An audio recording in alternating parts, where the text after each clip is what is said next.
주님의 마음을, 주님의 심장을, 주님의 시선을 가진 자,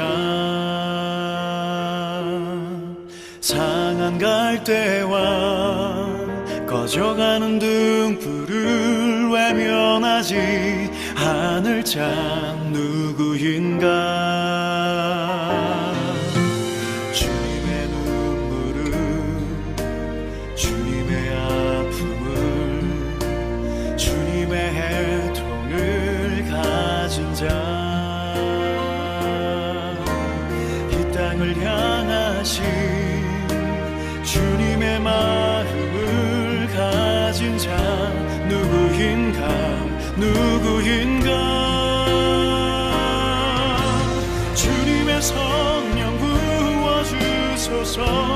굳은 마음 제하시고 이 땅을 향한 주의 애끓는 마음 부사, 무너진 교회 회복시키고 주 오실 길 예비하는 하나님의 사랑, 그 마음 가진 자, 주님의 마음에 합한 자로 세워주소서. 할렐루야. 성도 여러분, 10월 12일 월요일 아침 묵상의 시간입니다. 오늘도 우리 주 예수 그리스도의 은혜와 평강이 여러분의 가정과 직장과 사역 위에 충만하게 넘치시기를 우리 주 예수님의 이름으로 간절히 축원드립니다. 오늘은 고린도전서 16장 19절로 24절까지의 말씀을 본문으로 마라나타의 신앙이라는 제목으로 은혜의 말씀을 함께 나누고자 합니다. 먼저 본문의 말씀을 제가 봉독해 드리도록 하겠습니다. 아시아의 교회들이 너희에게 문안하고 아굴라와 브리스가와 그 집에 있는 교회가 주 안에서 너희에게 간절히 문안하고 모든 형제도 너희에게 문안하니 너희는 거룩하게 입맞춤으로 서로 문안하라. 나 바울은 친필로 너희에게 문안하노니 만일 누구든지 주를 사랑하지 아니하면 저주를 받을지어다. 우리 주여 오시옵소서. 주 예수 그리스도의 은혜가 너희와 함께하고 나의 사랑이 그리스도 예수 안에서 너희 무리와 함께 할지어다. 아멘.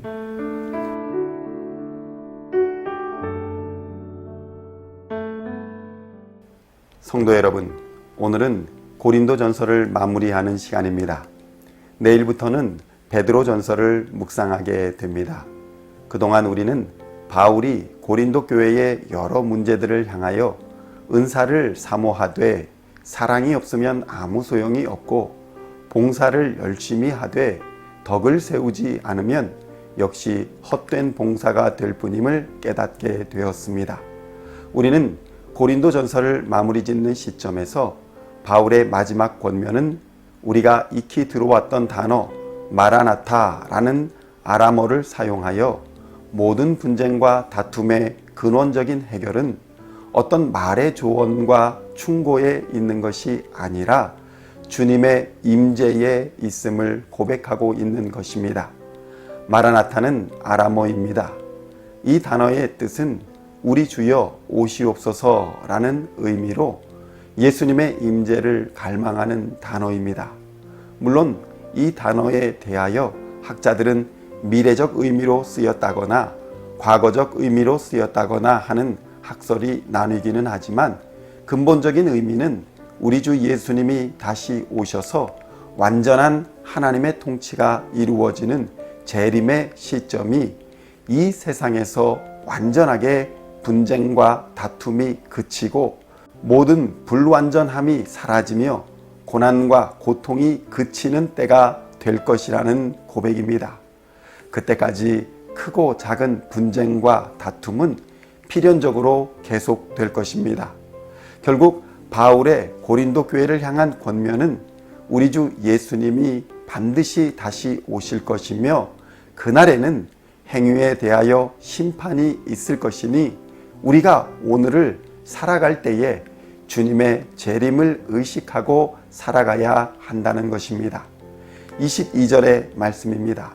만일 누구든지 주를 사랑하지 아니하면 저주를 받을지어다. 우리 주여 오시옵소서. 아멘. 본문에는 누구든지 주를 사랑하지 않으면 저주를 받을 것이라는 강력한 경고의 문장이 들어가 있습니다. 그렇다면 편지를 마무리 짓는 시점에서 바울은 왜 저주를 선언하며 재림을 선포하고 있는 것일까요? 첫째는 사랑하지 않는 자는 멸망하기 때문입니다.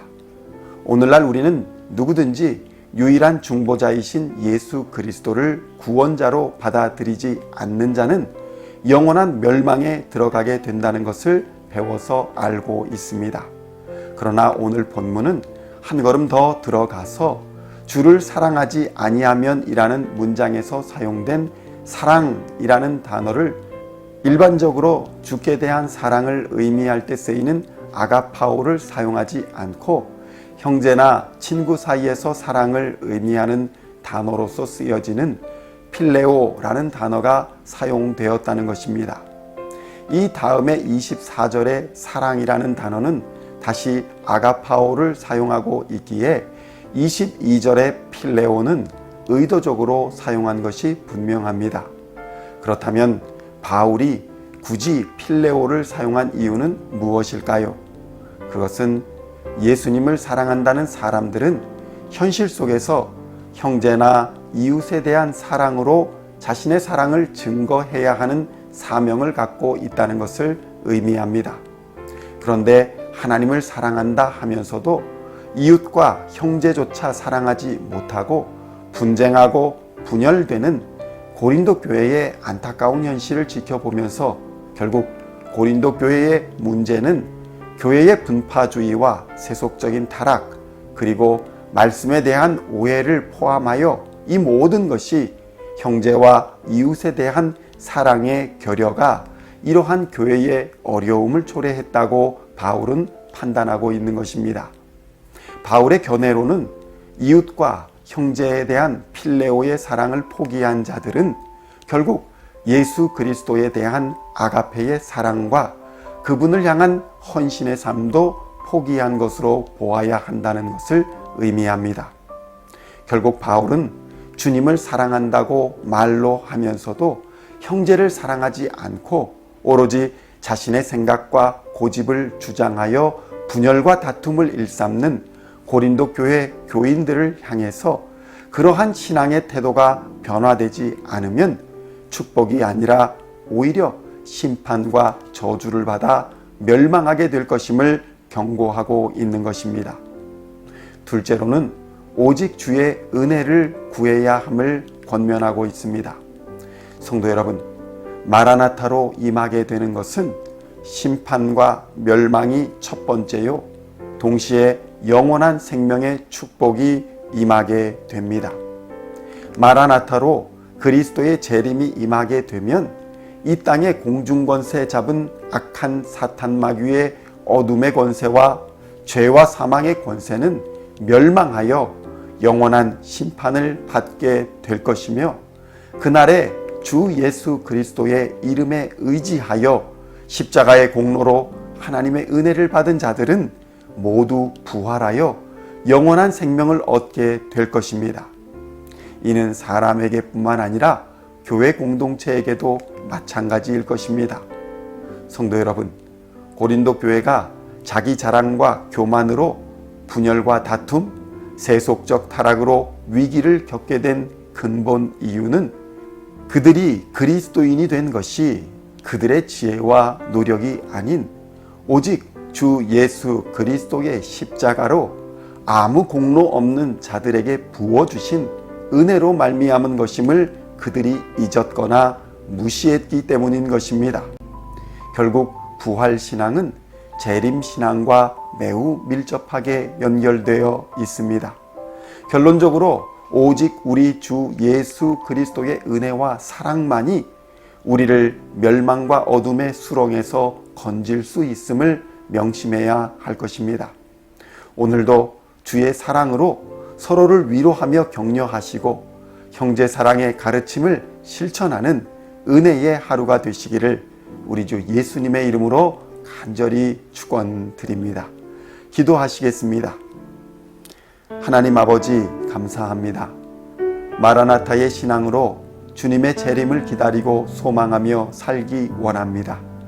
형제 사랑을 실천하여 교회와 가정을 바로 세우고 사랑으로 협력하는 공동체로 성장하는 시온의 성도들이 다 될 수 있도록 역사하여 주시옵소서.